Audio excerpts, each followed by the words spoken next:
Okay, we're back and Radical Civics. I hope you're as excited as me about this. Someone look. Moon Shadow looks bored.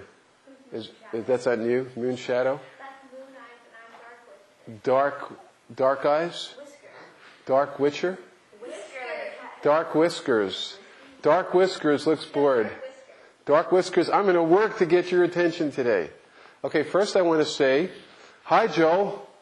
Joel has been watching or maybe monitoring our videos, so I just want to say hi, how you doing? Joel! We appreciate you tuning in to the farm school and seeing how we do things over here. So right on. All right. Last time I was here, which was like ages ago, I think I grew a beard and my hair got longer in the interim, and Noah grew whiskers. It's been that long since I've been here. But anyway, I'm back to torment you. No, really, to teach you radical civics. Okay? Come on, stop looking so skeptical. I saw you. That look means 1,000 words. Okay. Anyway, we talked about, everybody remember torts, crimes, breach of contract? Okay. And I went through that, and I actually did a class where I put up a video. I talked about some guy who used to live here. And then I got a whole bunch of flack from some people, not everybody in the farm, and I took it down. But then I put it back up again because I thought I didn't want to be censored. I didn't want to go into censorship. So I thought about censorship on the farm, which is when you say something that somebody else doesn't like, and then people put pressure on you. You've had that experience, right? You said something and you get peer pressure, and then you think maybe I should take it back. Come on, it's happened to you. I know it has. Not Elizabeth. What's that? Not Elizabeth. Not Elizabeth? No? Okay. Anyway, I thought about talking about the history of the farm. History of farm government. I really can't give you an accurate history because I haven't been here the whole time. Nobody really remembers. No, we're going to try to remember. I'm trying to give you at least my account of what happened. And Peter's going to come back here later and we're going to talk about it. Okay. Now I'm going to get some of my dates wrong and some people are going to go, what? You got it all wrong. And so I wasn't part of the original caravan, but the farm started like around 1968, somewhere around that, in California. In San Francisco, there was something called Monday Night Class. And Stephen was doing this class, and a whole bunch of hippies came to it, and they were talking about peace and about the use of psychedelics, and trying to figure out what was happening. And everybody had this class happening. And then I'm going to skip some details here. And then people got together, and Stephen got invited to do a tour around the country to talk about his peaceful way of doing things. And everybody said, we want to go with you. So the caravan formed. And everybody got a bunch of buses. People got buses and painted them up with psychedelic paint. And there was probably, 50 or 60 buses that just traveled around the country and went from one speaking tour to another. And the first time I ran into the caravan, this is how I came here. Was I was going to school at a school in Long Island, New York, Stony Brook, and I was a hippie. And I ran into a bunch of folks who were from the caravan, and they were doing a gig that night. And I went down and talked with them, and they were all part of these school buses. And they talked a different way. They spoke this weird language that I'd never heard before. And I was very attracted to it. And then I got to see Stephen speak, and he kind of ran the meeting in a certain way. And they had just a certain thing about them. Well, anyway, during this time while they were on the road, they were a traveling community. And mainly what we talk about in this class is government, how government is put together. They formed a government of sorts. Now, I wasn't on the caravan, but I've just heard from stories, and I was here. I came here in 1972, and I stayed to 1984. So I was here for actually 12 years in the first part of the farm. But the original government, and this is no value judgments or anything, we wouldn't call it a democracy. It was pretty much run by the teacher. and whatever he said went. Now, sometimes people could contest him and say, hey, I don't disagree with that, I don't think that's right. But the farm had a very strong, what we call central government. One guy really ran the show. That was for a while. That was in the beginning years. That was on the caravan and then later on the farm. And we had these things called agreements. That's what, have you ever heard that? Has anybody ever heard that expression on the farm now? We have agreements. Yeah, really? And we have agreements about our agreements. See, so there were remnants of the old farm still here in the school. Tell me about that. What's an agreement like here? And when you have an agreement, do you all really agree, or are you like, you gotta agree or else? Is it like that? Tell me about the agreements, because that's, the old farm had agreements. We ran by agreements, but in fact, it was mostly, in my opinion, again, this was just my opinion in case somebody takes issue with me, it was mostly Stephen deciding something, and then we'd all agree to it. And if you didn't agree to it, it would be a lot of either peer pressure on you, or you'd be asked to leave. So, what's it like now? Tell me what agreements are like at the new farm school. Tell me about that. Well, every week before Radical Civics, we have a meeting, and people bring different meeting topics that they want to be brought up, and so then we all decide, like we all agree on something either that week or it doesn't get finished and gets brought to the next meeting. And so we sort of like just sort of bring something up and then talk about it and then make an agreement about it. And if somebody isn't at the meeting, then they have to wait 3 meetings, and then at the 3rd meeting they can, and if they had a problem with the agreement that was made, they can bring up that thing again. If they hadn't. Here, hold on. Yeah, if they hadn't, that's what I said. What? Tell me something, and I'm not part of your meetings. Is there any one person who kind of tries to push through their agenda? How's Peter? Does he exert his authority as principal? And I'm asking one of his kids this, so, but I'm sure you're objective about it. Well, at meeting, there's sometimes we have a facilitator, and sometimes we choose not to. Like today, we chose not to have a facilitator because we were capable of all handling ourselves. But usually there's a facilitator, and that's usually not Peter, who's the principal. So he usually isn't the facilitator. And then we have somebody who keeps queue so that we can, keep score of who's should be next to talk. And then somebody else is the note taker, and we keep a meeting long. But nobody really whose name I feel comfortable saying. Yeah, you don't have to mention names. No, nobody really takes over the meeting besides me every once in a while. Okay. So the old farm, let me tell you a little bit about the old farm. And again, this is my perspective. You may hear different views, and you should ask people on the farm about this. Hey, Alan Graf said, is that true, man? You should ask people. In that exact accent. Exactly, right. You got to be like New York about it, man. You understand? Okay.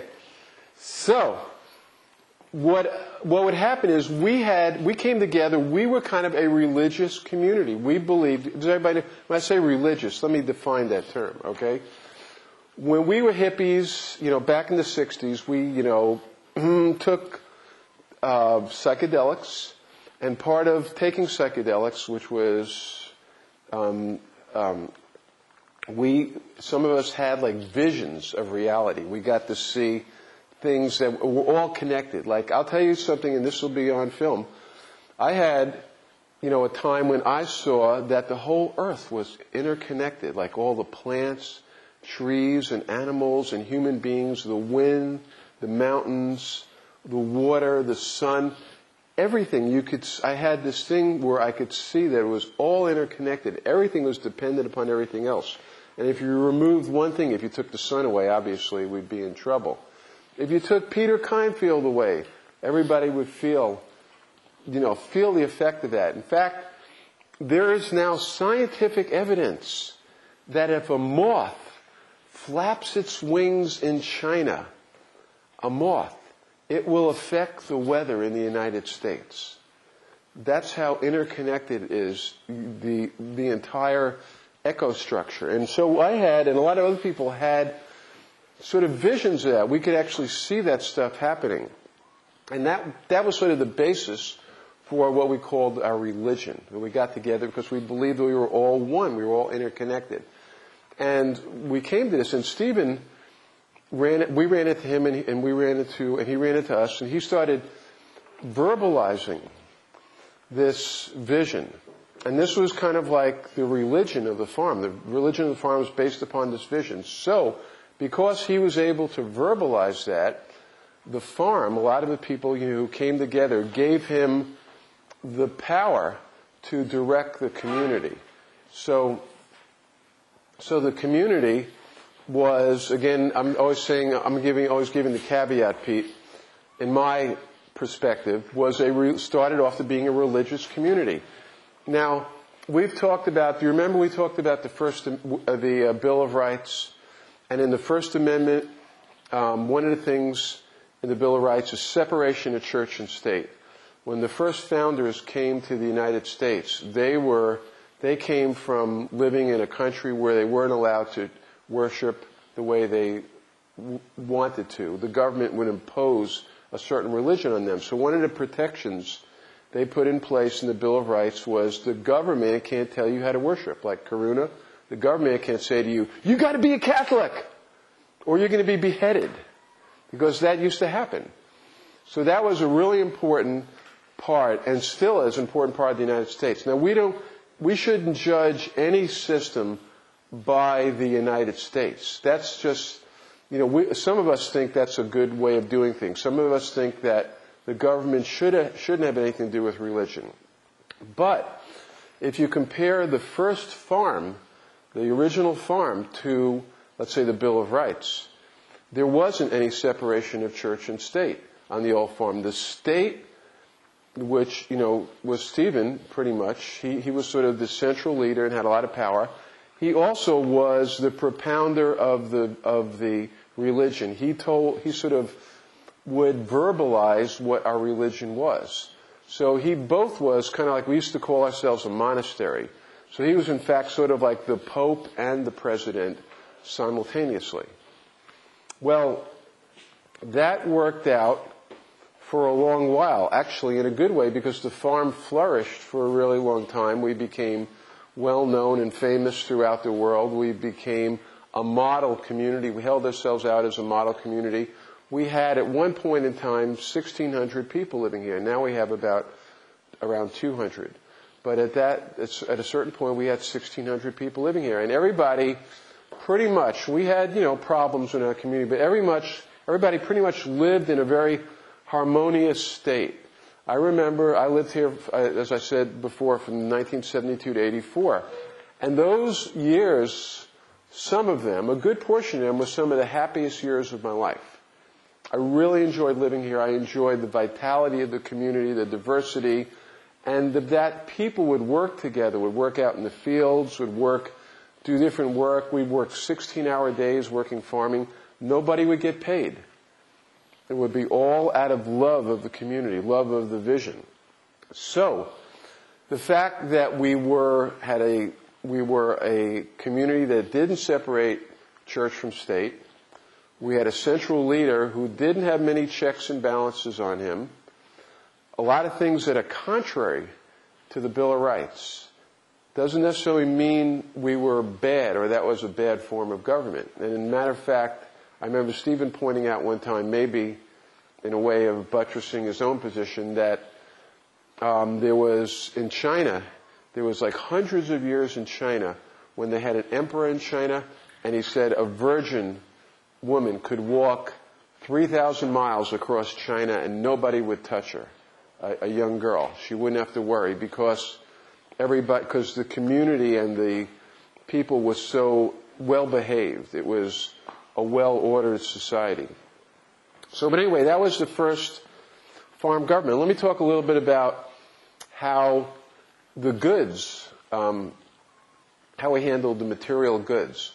When I came to the farm, I brought a brand new van and a new guitar and a couple of amps. I'm a guitar player. And probably about $16,000 that I had gotten in a car accident. I had gotten my spleen blown up, and I settled it, and I brought this money, and I turned it in. Everything. I turned my van over, my guitar, all the money into the bank lady. We had somebody called the bank lady who had extreme power. Whoever the bank lady was would pretty much, with some advice, decide how the money would be spent. Yeah? What if the bank lady was a dude? What's that? What if the bank lady was a dude? Was a what? A dude. You keep saying the bank lady, so what if it was a dude? Was it A dude. a dude? Okay. Always a woman. Okay. I thought you said, what if the bank lady was a Jew? I was like, no, she didn't really say that. Actually, I'm Jewish, so I can make a joke like that. A dude. No, we never had dude bank ladies. No bank men. So it was interesting. Let's talk about. Let me go back to the power structure. I said Stephen had, sort of the ultimate authority on the farm. He was the teacher and kind of directed everything. But then there were different power structures on the farm. The midwives, we had a lot of women who were delivering babies. That was a big thing. That became a big thing on the farm, delivering babies. We not only delivered babies on the farm, but people from all over the world came here to have their babies delivered. And because the midwives were doing such life and death type of stuff, it was critical that, when they needed to do something, it had to be done. They became very powerful. And they would actually do stuff like, Eleanor, my wife, told me this. She and her ex-husband got moved out of their house one day because the midwives decided they wanted to move somebody into that house, so they kicked, one couple out. So they would have control over housing where people would live, and you could just suddenly get a notice from midwives and say, you got to move. Or, this would happen too. The midwives sometimes would decide that a guy wasn't being nice enough to his wife, so he had to move out. So they would kick him out of his house and either put him in what we call the rock tumbler. We used to have this tent where all the single guys would go in. And you know how a rock tumbler, you ever see, you take a bunch of rocks and you put it in a tumbler and you spin it around. And supposedly all the rough edges hit each other, and then after it's like spun around for 15 minutes, you open it up and all the rocks are sort of smooth up. So we called this place the rock tumbler. We figured we'd throw in all the yang testosterone-filled guys in there, and they would bump up against each other and come out like, hi, I'm really sweet now. But it didn't quite work out that way. So anyway, that was something. So the midwives had power. Then we had, on the old farm, straw bosses. We had various groups, like we had a group of people at farm. We had a group of people running a book publishing company. We had a group at the motor pool fixing cars. We had different groups doing different stuff. And how would decisions be made? Somehow, somebody who usually showed the most responsibility for the job, cared the most, would end up rising to the top and become the leader and make the decisions. I remember being on the farming crew, and the farming crew was 100 people. We had 100 people on our farming crew. And Michael O'Gorman became sort of the straw boss of that. He was a very charismatic, really nice guy who was able to command the respect of 100 people and get them to do incredibly hard work. Like, hey, would you mind working 16 hours today out in the field hoeing? Sure, Michael. I'd be glad to. What else do you want me to do? That's the kind of power he had, and he used it in a good way. Did we ever vote on anything in the old farm? Rarely. I don't remember hardly any voting at all. policy for the entire farm was usually made by Stephen, maybe his family as well. And if you didn't agree with it, we had agreements. We talked about this before. We had agreements. So we talked a little bit about agreements as sort of a vestige of the old farm. It's now floated into the new farm school. But and the old farm, we had agreements, and everybody would agree. But if you didn't agree, you'd be in trouble. You might be asked to leave. You'd be put a lot of pressure on you. So, anybody have any questions about kind of the old farm at all? How it worked?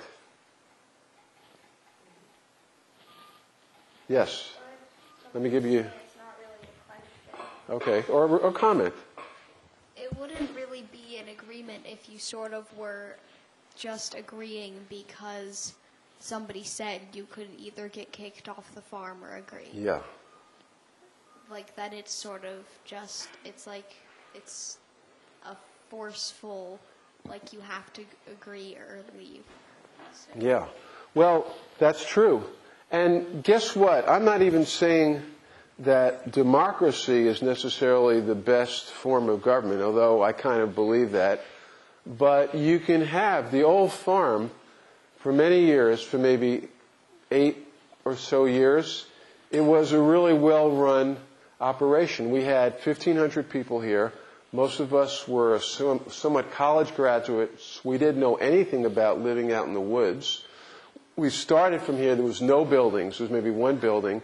We built up a community. Not only did we build up a community, but we ended up putting together a relief and development organization. We sent out people all over the world to help other people. It was a very successful operation. And so the success of that may have depended upon the strong central government, the direction and vision of Stephen, who kind of kept this place going, put it together. But at the same time, if you didn't like the way it was, you would have to leave. There wasn't a whole lot of room for argument or discussion in terms of changing things. Now, the new farm is different. We'll talk about some of the evolution. Yeah, let me give you a microphone.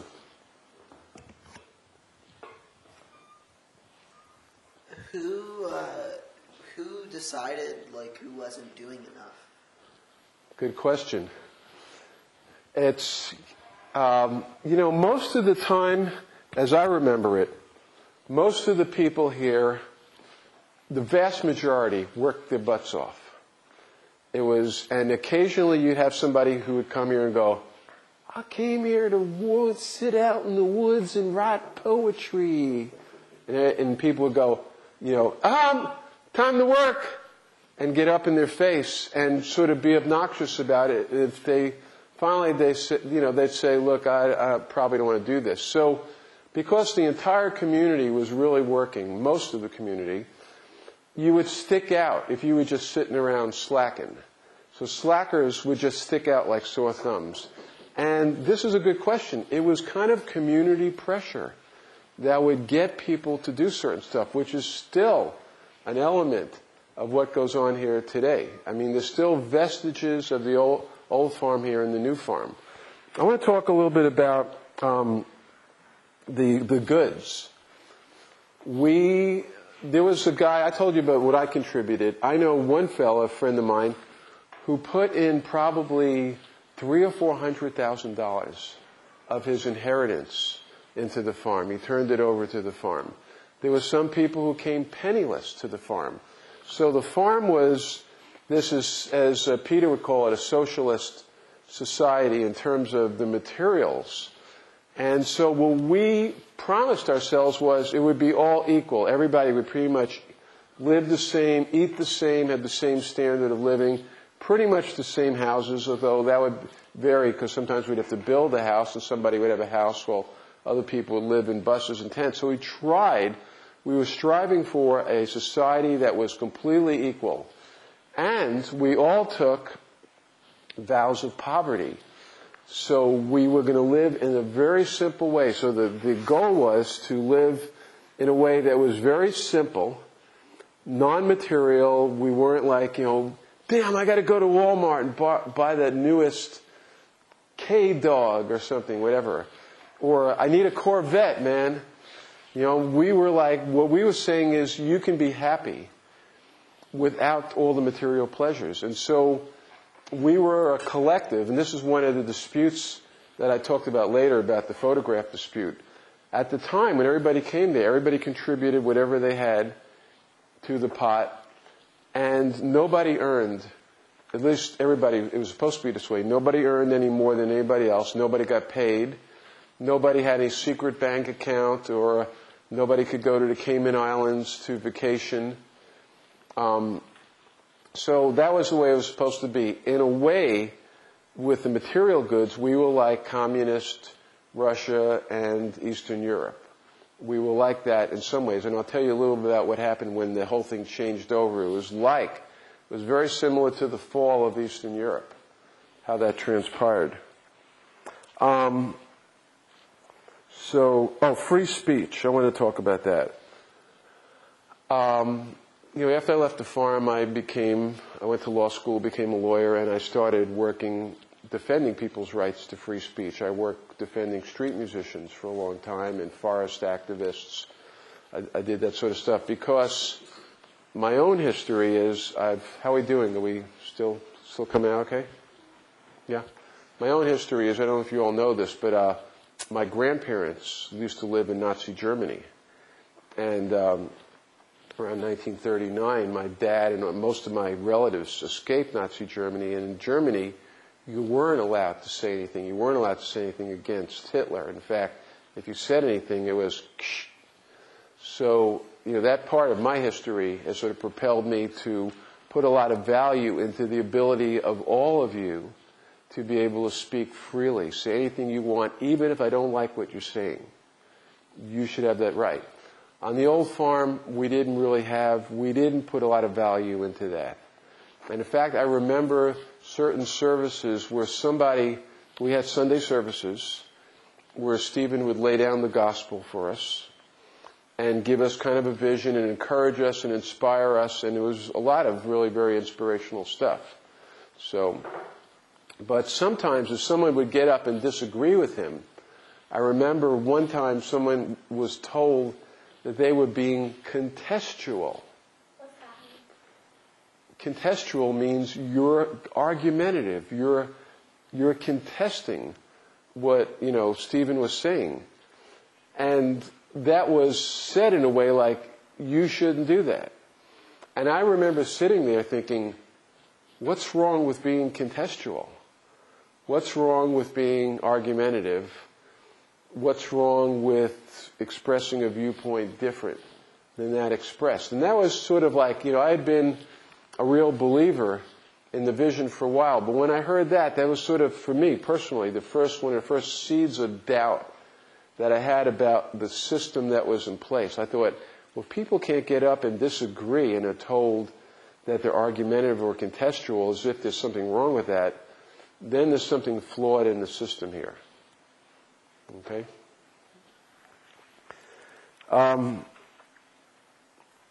The farm went through, it changed over. There was a changeover right around 1984 or 82, 1982, 1983, right around that time. We held everything in common. So if I went to the store, whatever was in the store, I could get my quotient. I could get my quota of beans, of sugar, everything I did. If I needed to go to a doctor, the doctor was paid for. If I needed sneakers, I'd have to get up on a list.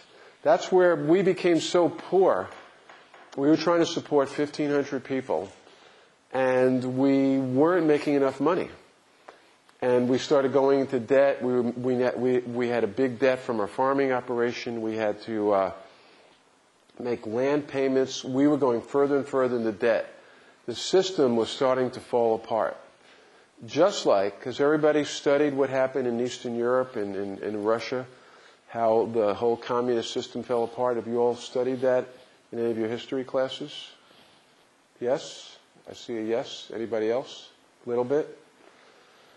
Well, that's kind of what started happening here. Supposedly, we were all equal.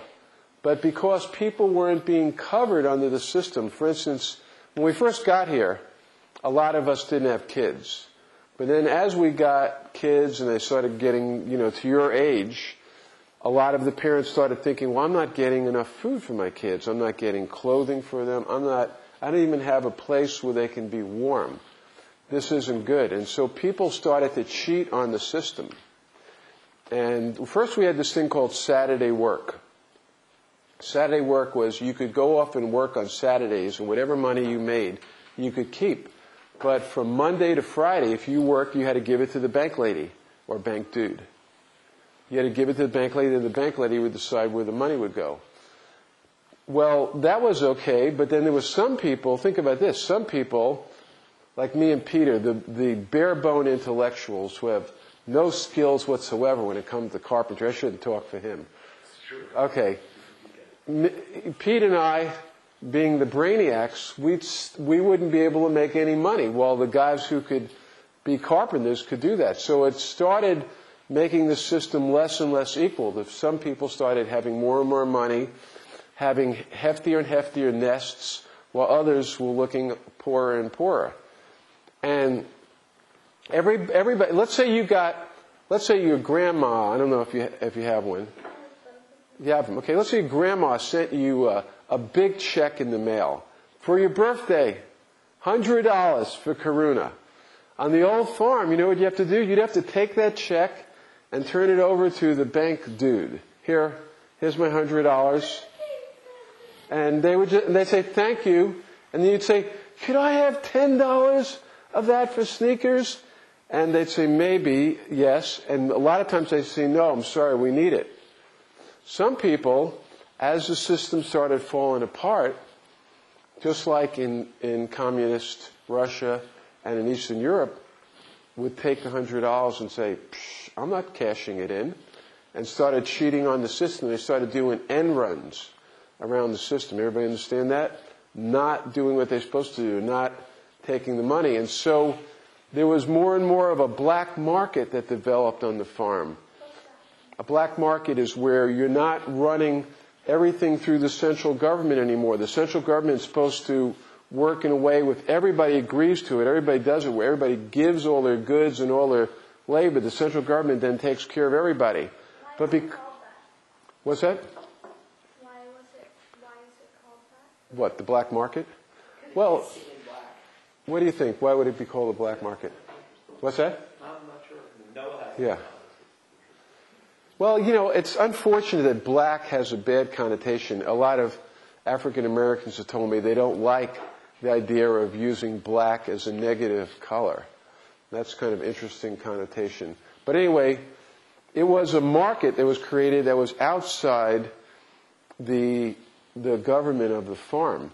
And people started cheating off the farm. So the farm system, which was supposed to be a socialistic, communist system where everybody's supposed to be taken care of, started just falling apart. It was like a snowball that kept building momentum rapidly. And the farm started having more and more trouble paying its debts. And so a few people who were kind of looking at all this stuff, one of them was a lawyer, and a couple other folks met in secret. And they said, we need to change the system. It's not working. And nobody really knew about this except them. And through some legal maneuvering, one day I woke up, and I didn't even know this was happening. And one day I woke up and I heard, the farm is no longer collective. In other words, you go to the store and you want to pick up something, you can't get it. You want a doctor to cover you, no more. You want to borrow a car or use a car to go to town, get gas, no more. You want to go to the school and have your kids educated, no more. You're on your own. Suddenly, it went from collective, communistic, to everybody's on their own. You have a question?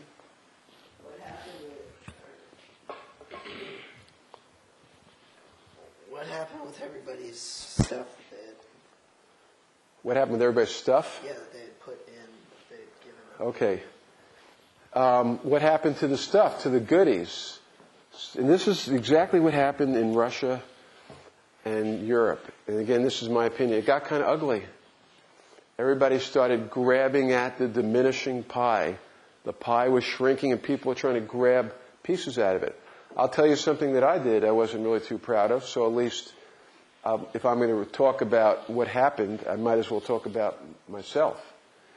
I was working up at the motor pool at the time with another fellow, I won't mention his name. And it was still sort of a collective where everybody owned everything, but it was kind of changing around. And we had like maybe 50 or 100 cars, junk cars. And we saw the writing on the wall, and we knew we needed to get some money together, so me and him agreed that we were going to get a scrapper to come out and scrap all the cars, and we were going to pocket the money. Well, it was right on the edge of when the farm was changing over, and really it wasn't ours, but it was ours. You know, I mean, it was, the rationale was there. Anyway, we decided to do that, and we did that, maybe a few $1,000s each. We deposited it in the bank, and then while we were still kind of a collective, but maybe not, the head banker heard about it and got the local bank to freeze our accounts. And so when I look back at that, I'm not proud of that moment. You know, I was like, okay, I saw a lot of other people kind of like grabbing houses, taking cars. You know, suddenly all the stuff that we had owned all together, suddenly people were grabbing. And I said, well, I'm going to grab my share too. So that was my rationale. But, you know, and when I look back at it, you know, maybe I shouldn't have done that. I don't know what else I would have done, but it wasn't my highest moment. But the whole community became like that. Everybody after, and this was true, I was talking about Howard Zinn. Does everybody know who Howard Zinn is? Howard Zinn is a famous progressive historian. I interviewed recently on one of my radio shows. I was actually talking to Howard Zinn about this, and I was telling him about how the farm was kind of just like when Eastern Europe fell apart. And that's what happened in Eastern Europe. For years and years and years, in Poland, Hungary, Czechoslovakia, Yugoslavia, and Russia, the central government would take care of you. If you would work, you'd work as a librarian, a teacher, you know, but you wouldn't have to worry about your medical, your food. It was all run through the state. And suddenly the state started falling apart. Everybody just started grabbing at stuff. So the whole structure came tumbling down. And that's kind of what happened on the farm. So we went through a time here where right around the time there was a huge exodus of people just leaving too. And I left right around that time too. I, you know, sort of struggled out the gate after being here for 12 years. So, anyway, let's take a 5-minute break and we'll talk about how we've gone from that to the current farm system. Okay?